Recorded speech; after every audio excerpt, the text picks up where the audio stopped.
Bismillahirrahmanirrahim. Assalamu alaikum, dear students. Hope you all doing well. Dear student, this lecture is for grade 10, boys and girls both wings. Subject is chemistry. Chapter number 12, that is hydrocarbons. This is my 19th video lecture and I am your lecturer, Mrs. Saira Jamal. In this lecture, I'm going to talk about alkynes. Alkynes is a type of unsaturated hydrocarbon. And what are alkynes? Hydrocarbons which have at least one triple bond between carbon atoms are called alkynes. Those with one triple bond have the general formula CnH2n minus 2. This is the general formula of alkynes. This 2 is in subscript. CnH2n minus 2. So for alkynes, at least one carbon-carbon triple bond is compulsory, and alkynes are 4 hydrogen atoms less than alkanes and 2 hydrogen atoms less than alkenes. Structure of alkyne, example is ethyne. Eth means 2 carbon containing alkyne. So ethyne, also called acetylene, is the simplest member of alkyne family. In ethyne, the 2 carbon atoms share 3 pairs of electrons. This means the carbon atoms are joined by a triple bond. One hydrogen atom is bonded to each triply bonded carbon atom. You can see in this image that carbon atom is attached through triple bond with the second carbon atom. It means that this triple bond is formed by sharing 3 pairs of electrons. A bond which is formed by sharing 3 pairs of electrons is called a triple covalent bond. So triple covalent bond is present between the 2 carbon atoms, and you know that as carbon is present in group number 4 of the periodic table, so in order to complete its valency, or in order to stabilize, or in order to complete its octet, the carbon atom will make 4 more bonds. So 3 bonds this carbon will make with another carbon atom, and 1 bond with a hydrogen atom. By this way, the valency or bonds of each carbon atoms are satisfied. 3 plus 1, 4 bond for this carbon atom, and 3 plus 1 bond with this hydrogen atom. So 4 bonds of this carbon atoms are satisfied. Now we have example 12.4. We have to draw structure formulas for 1-butene and for 2-butene. Now but means 4 carbon atoms or 4 carbon containing alkyne, and Y and E indicates an alkyne. Now the problem solving strategy is that we have to make 4 carbon chain.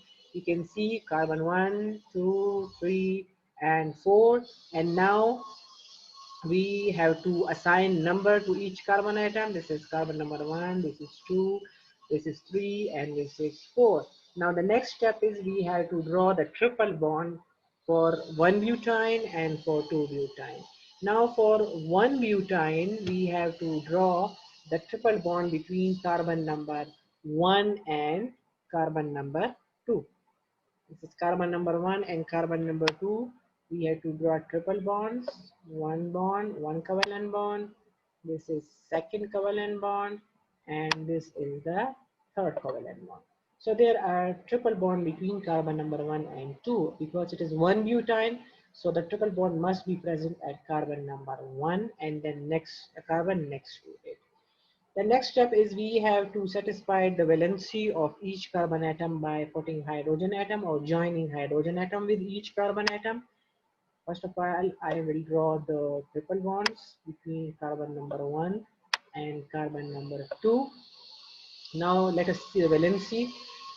3 bonds for this carbon atom in front, and we will join it with 1 hydrogen atom. So there are 4 bonds for this carbon number 1. Coming towards the carbon number 2, 3 bonds in front and 1 bond at the back, 4 bonds, so we're satisfied, valency is satisfied. For carbon number 3, we have 1 bond in front, 1 back, so we will join it with 1 hydrogen at the upper side and 1 hydrogen at the lower side. So now there are 4 bonds for carbon number 3. For carbon number 2, carbon number 4, again we have to complete the valency by making bond. One bond in front, sorry, one bond at the back. Now 3 bonds we will make it with 4 hydrogen atoms. So one in front, one up, and one down. Now you can see the valency of all the carbon atoms are completely satisfied. So this is the structure of 1-butene. Coming toward the next part, 2-butene. For 2-butene, we will do the same step. First, we will make 4 carbon chain. Then we will number each carbon atom. Now we will draw the triple bond between carbon number 2 and 3, because 2-butene means that the triple bond must be at carbon number 2 and carbon next to it. So let us draw the triple bond first. This is triple bond between carbon number 2 and carbon number 3. Now we will satisfy the valencies of each carbon atom. First, let me draw the triple bond between carbon number 2 and carbon number 3. This is carbon number 1 and this is 2. Then carbon number 3 and this is carbon number 4. So as I told you that we will do the valencies by making carbon numbers by triple bond, and now we will complete the valency by making 4 hydrogen bonds. So for this carbon number 1, we have 1, 2, 3, 4 bonds satisfied. For this carbon, 3 bonds and 1 at the back satisfied. 3 and 1 4 bonds. For this carbon atom, we will make we will join it with 3 hydrogen atoms. Now the 4 bonds of this carbon atoms are also completed. Now this is the structure of the butynes, 1-butene, and then we have the structure of the 2-butene. So after making this, we can complete the structure of these butene.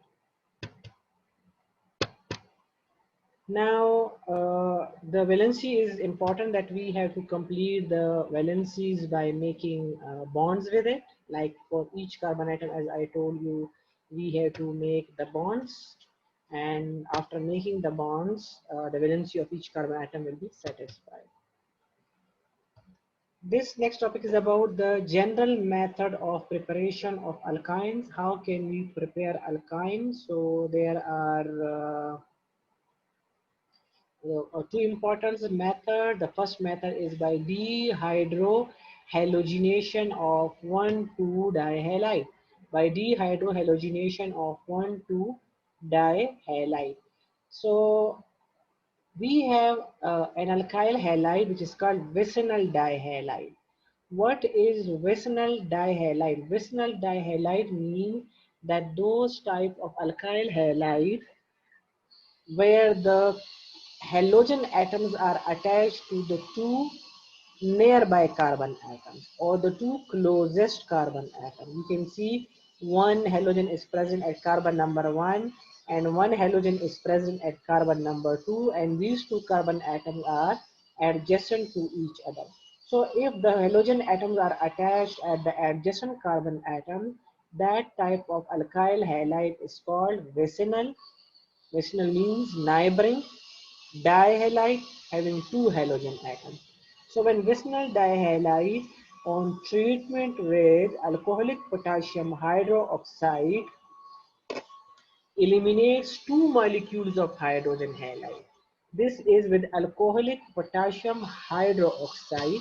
It means that potassium hydroxide in alcohol will react potassium hydroxide in alcohol, its solution in alcohol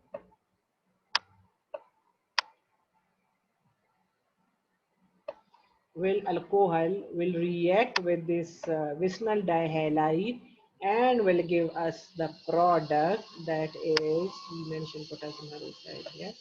This react potassium hydroxide will react with alcohol and will give us, first of all, you can see that one out of the two halogen atoms, one halogen atom is eliminated by the potassium hydroxide.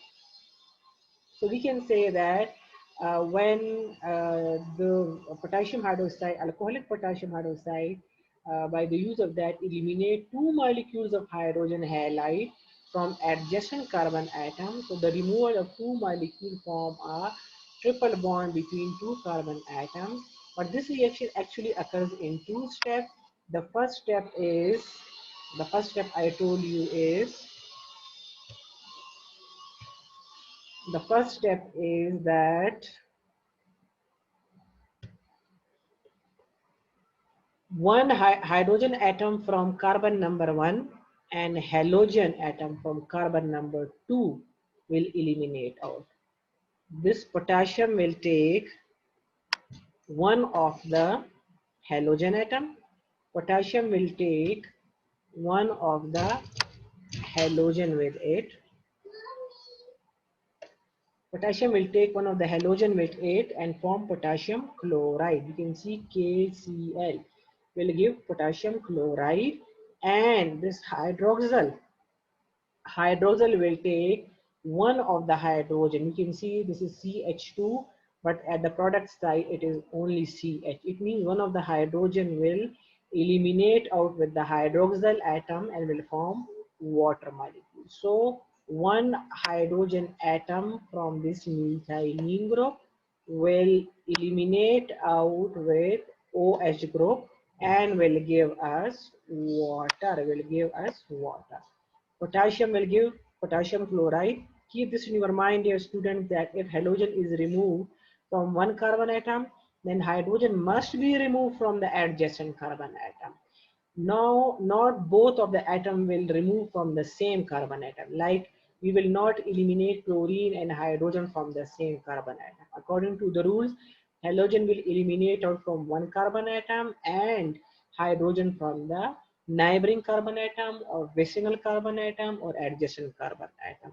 So this K will eliminate chlorine with it and will form potassium chloride, and hydroxyl will eliminate hydrogen will it and will form water.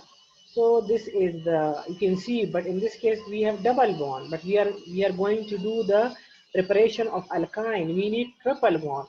So for triple bond we will take the same, this will be the reactant in the next step. This is called, you can call it the 1-chloroethene. 1-chloroethene or chloroethene, both are correct names for this compound. 1-chloroethene or ethene are the correct names for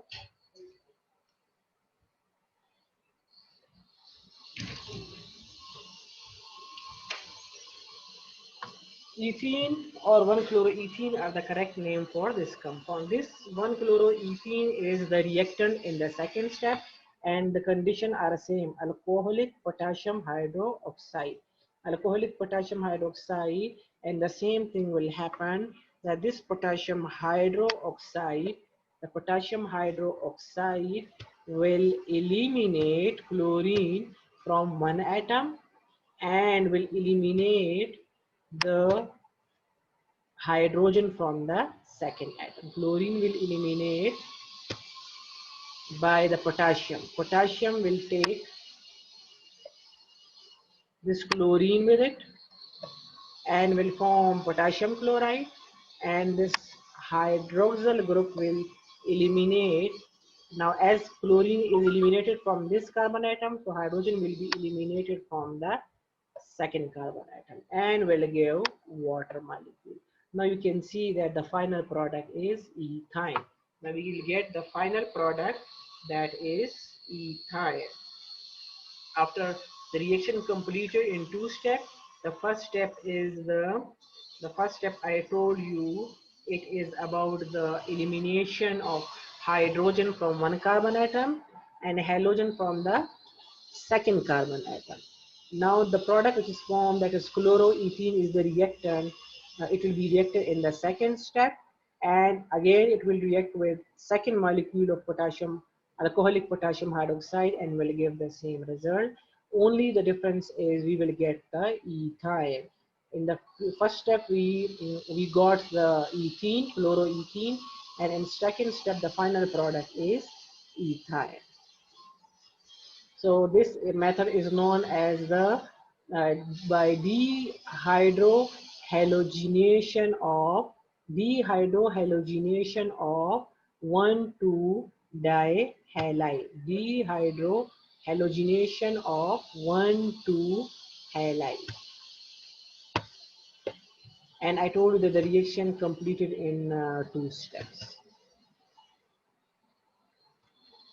Now coming toward the second method is by dehalogenation of tetrahalide. Tetrahalide means having 4 hydrogen atoms. So tetrahalide when react with zinc dust, it means that this dehalogenation of tetrahalide takes place in the presence of zinc dust.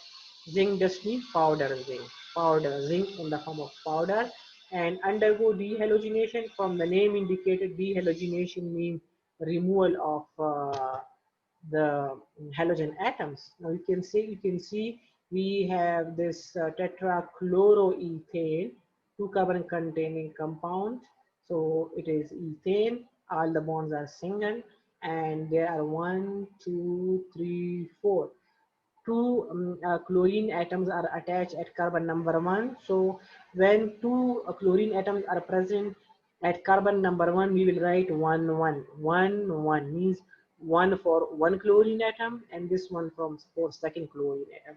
As 2 chlorine atoms are present at carbon number 2, we will do the same. 2, 2. 1, 1, 2, 2, and total are 4 chlorine atoms. So tetrachloroethane, because it is 2 carbon containing hydrocarbon. 1,1,2,2 tetrachloroethane when react with zinc, again the reaction will completed in 2 steps. The reaction will completed in 2 steps. This is step number 1, because all the halogen will not be eliminated out in a single step. 2 halogen atoms in 1 step. You can see here we have 1, 2, 3, 4 chloride ions or chlorine atoms attached here. But in this case, only 2 chlorine atoms are left. The 2 chlorine atoms will eliminate out with zinc, and it will form zinc dichloride or zinc chloride. This 1, 2 dichloroethane, because here we have only 2 chlorine atoms now. So 1, 2 dichloroethene, because there is carbon-carbon double bond.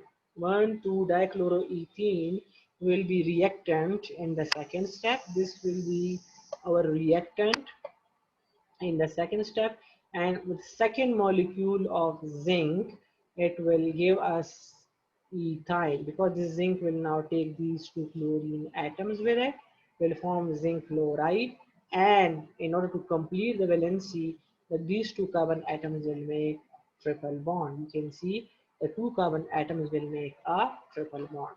So this is ethane. How to make ethane? By dehalogenation of tetrahalides. Dehalogenation of tetrahalide will give us this ethyl. Now, next, properties of alkynes. What are the properties of alkynes? Like alkynes are also unsaturated hydrocarbons, because I told you that the multiple bond containing hydrocarbons are called unsaturated hydrocarbon. The first 3 members are gases like ethane, propane, butane. They are gases. Then after that, the next 8 members are liquids, and higher members are solid. Higher members will be the solids. Then they are non-polar and dissolve readily in organic solvent. I told you organic compounds, like especially the hydrocarbons, are non-polar in nature, and due to their non-polarity, they will dissolve in non-polar solvent. And we know that organic solvents mostly are non-polar in nature. Ethine has garlic-like odor. Alkynes are reactive compounds due to the presence of triple bond. Because these multiple bonds are actually weak bonds and they can easily be broken down. That's why we say that alkynes and alkenes are reactive compounds. Alkynes undergo addition reaction across the triple bond. Definitely if any atom are going to add on alkyne. So what will happen? The double or triple bond will breaks up, and then after breaking that triple bond, the incoming atom will attach with each carbon atom. So those type of reaction where the triple bond will break down, and instead of those triple bond, atom will make bond with carbon atom or will join with carbon atom. Those type of reactions are called addition reactions. One molecule adds across a double bond in addition reaction. Definitely one molecule will add across the double bond in addition, like one bond will breaks up, and then instead of that triple bond, because two bond will left, the triple bond will breaks down. So the double bonded carbon atom will attach with one molecule, the incoming molecule. So one bond will break and one molecule will add, and when another bond will break, then second molecule will add up, and then alkyne will be converted into alkane. So those type of reaction in which one bond will break up and a molecule will add it and double bond will left, those type of reaction are called addition reaction. So alkynes undergo addition reaction. Alkyne also undergo alkenes undergo addition reaction, and alkynes also undergo addition reaction like alkenes. Alkenes and alkynes both undergoes addition reaction. How many molecules will add across the triple bond? Like if triple bond is present, then only like one more bond will one hydrogen atom will add, or one another atom of fluorine, whatever atom is, it will add up because already triple bond is there. So carbon, as carbon is making four bonds, so only one more atom will add it per carbon atom. Coming toward the addition reaction of like as I told you of the alkyne, and which atom will add now in this case? Halogen. Addition of halogens. Alkynes add two molecules of halogens because the reaction will complete it in two steps. We can see we have an alkyne. We have alkyne which has carbon-carbon triple bond. Here we have hydrogen because in order to complete the valency, this is yes. This is an alkyne ethyl because it is two carbon containing alkyne, and when it react with chlorine, what will happen? Addition will take place. I told you out of these three bonds, one of the bond will breaks up, and instead of that bond, because two bonds will left and the valency of carbon will not be satisfied, in order to complete valency, one chlorine atom will add at one carbon atom, and second chlorine atom will add up with the second carbon atom. You can see one chlorine add up with the one carbon atom and second chlorine with the second, and two bonds are still left. So this is called 1,2 dichloroethene. 1,2 dichloroethene will form. 1,2-dichloroethene will formed because it had carbon-carbon double bond, and I told you carbon-carbon double bond is ethene. Then this 1,2-dichloroethene will be reactant in the second step, and second molecule of chlorine atom will react with these 1,2-dichloroethene, and now one more bond will breaks up, one more bond, like this is the, I told you is the double bond.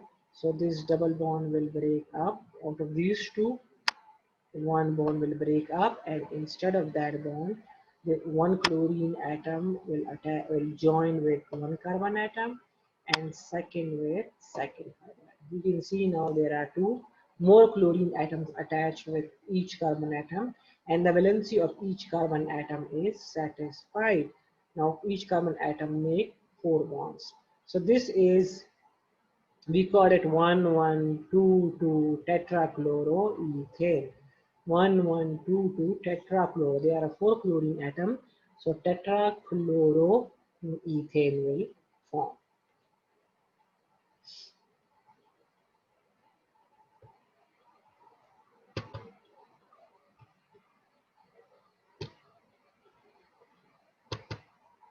Now the next property of alkynes are Bayer test. Bayer test for alkyne. If you remember, we have done Bayer test for alkenes as well. Actually, Bayer test is a test to identify the unsaturation in a hydrocarbon. The only difference in Bayer test of alkene and alkyne is that in case of alkene, we use dilute alkaline solution of potassium permanganate. But for alkynes, we will use the concentrated alkaline solution of potassium permanganate. This is the only difference between the two. Dilute potassium permanganate solution, alkaline potassium permanganate solution, and concentrated alkaline potassium permanganate solution. This method is also called oxidation reaction, and because this ethine get oxidized and will give us oxalic acid, the final product is oxalic acid. So oxidation of ethine with potassium permanganate will give us oxalic acid, while in alkene, if you remember, oxidation of ethene with potassium permanganate gave us the product ethylene glycol. Now ethine is oxidized by alkaline potassium permanganate and 4 hydroxyl groups add up to the triple bond. You can see 1, 2, 3, 4. 4 hydroxyl groups added to the ethine. One bond will break up, 2 hydroxyl group will add up, and then the second bond will break up, 2 more hydroxyl group will add up. Same like the previous example where we discussed the addition of halogen. Two chlorine atom added at one step and another two in the second step. Same is over here. In the first step, 2 hydroxyl groups will add up and 2 hydroxyl groups will add up in the second step. And this is called tetrahydroxy ethane. And manganese dioxide and potassium hydroxide are the side product. But this product which is formed is unstable. This is an unstable compound. So this will be an intermediate. This will form, but it will, after dehydration, it will convert it into glyoxal, and glyoxal after oxidation will convert it into the final product, that is oxalic acid.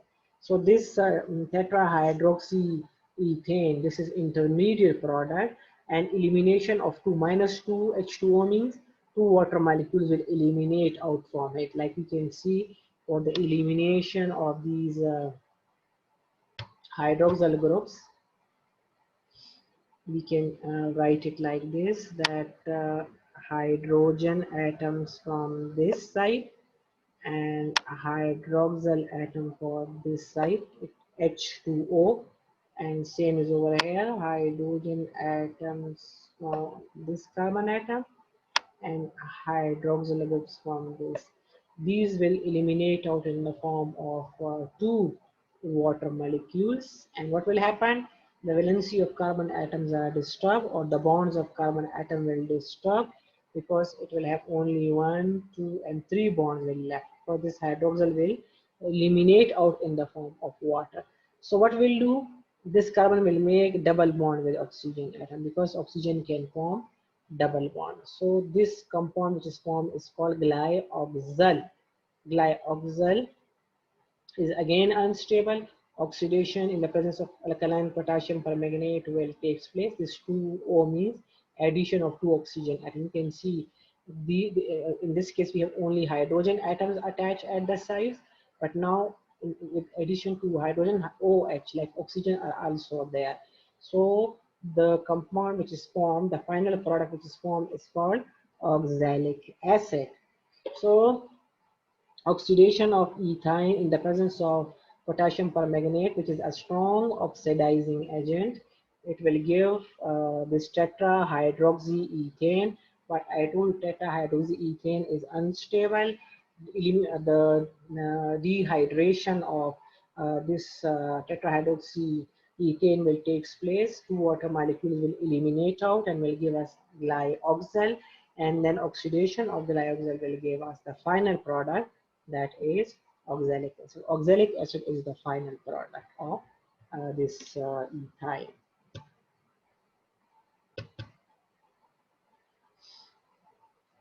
Next topic is about the uses of acetylene or ethine. I told you common name of ethine is acetylene. So where we use this acetylene, or what are the uses of acetylene? Acetylene produces oxyacetylene flame with oxygen. It is a highly exothermic reaction. Heat release is used for welding purpose. Oxyacetylene flame is actually a flame, that is flame of acetylene with oxygen, which is used for cutting and welding of metals, because this reaction is very highly exothermic and it releases a large amount of heat. That heat is too much that it can melt the metals, and that's why we use that flame for cutting and welding purposes. Acetylene or ethine is used to prepare other chemicals such as alcohol, acetaldehydes, and acids. We can use acetylene as a raw material. It is used for the artificial ripening of fruits. It is used for the manufacture of polymers. Polymer, we know that small units combine together form big molecules which are called polymers. And polymer examples are polyvinyl chloride, PVC. PVC is a special type of plastics which are used for the pipes. Polyvinyl acetate and synthetic rubber like neoprene rubber and polyvinyl acetates, and this polyvinyl chloride, these are the polymers and they are made up of the acetylene.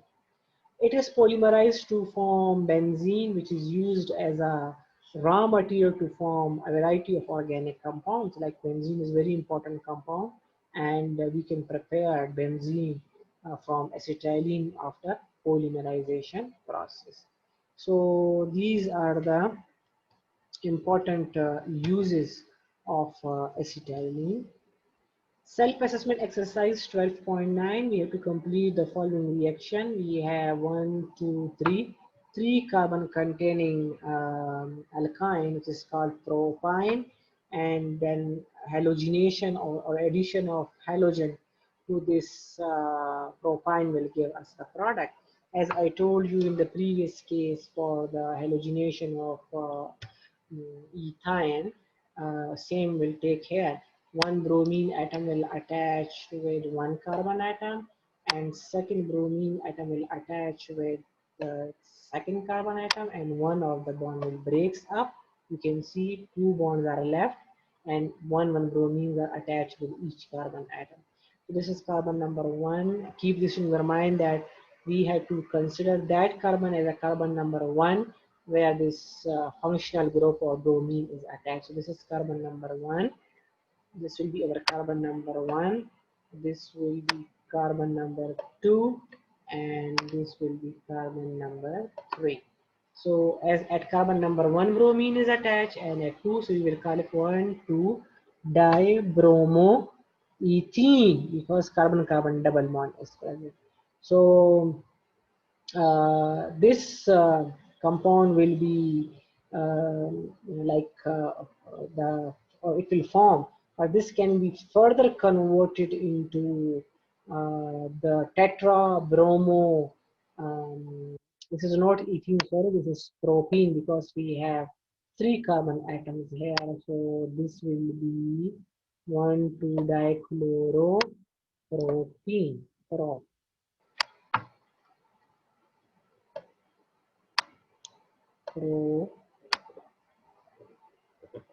Propene.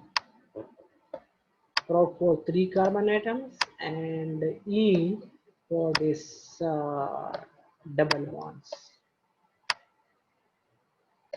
So this is 1, 2 dibromo propene will form. And as they mentioned one bromine atom, that's why we will write the result 1, 2 dibromo propene. If they mention here 2 chlorine, or if they mention 2 bromine, then the one more bond will breaks up and it will give us the single bonded compound like alkanes. But in this case, as they mentioned, only one bromine, because for the addition reaction of triple bonded compound, we need two halogen atoms, two halogen molecules. But they mentioned in this case only one halogen molecule, so only one bond will breaks up.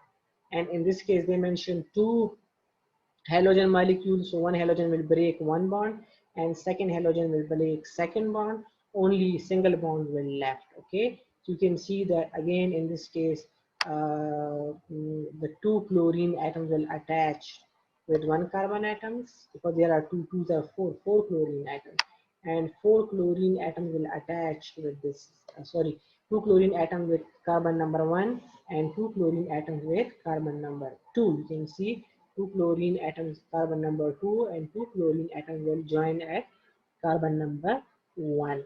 This is called tetrachloro. Again, this is propene, because it is propane, sorry, because now all the bonds are single covalent bond. So this is tetra, and you can mention the position as well. 1 1 2 2 tetrachloropropane. 1 1 because two chlorine atoms are present at carbon number 1 and two chlorine atoms are present at carbon number 2. And I will write here propane because all the bonds are single bonds. So we use 1 1 1 1 2 2 tetrachloropropane. In this case, 1 2 dibromopropene. Okay, so these are the products which will formed after the halogenation reaction of these compounds. Now, coming towards the exercise of this chapter, what I think, let us do this exercise in our next lecture. I hope you will understand this lecture. If you have any confusion, you can ask me through WhatsApp group. Inshallah, we will do exercise in our next lecture. Till then, take care. Allah.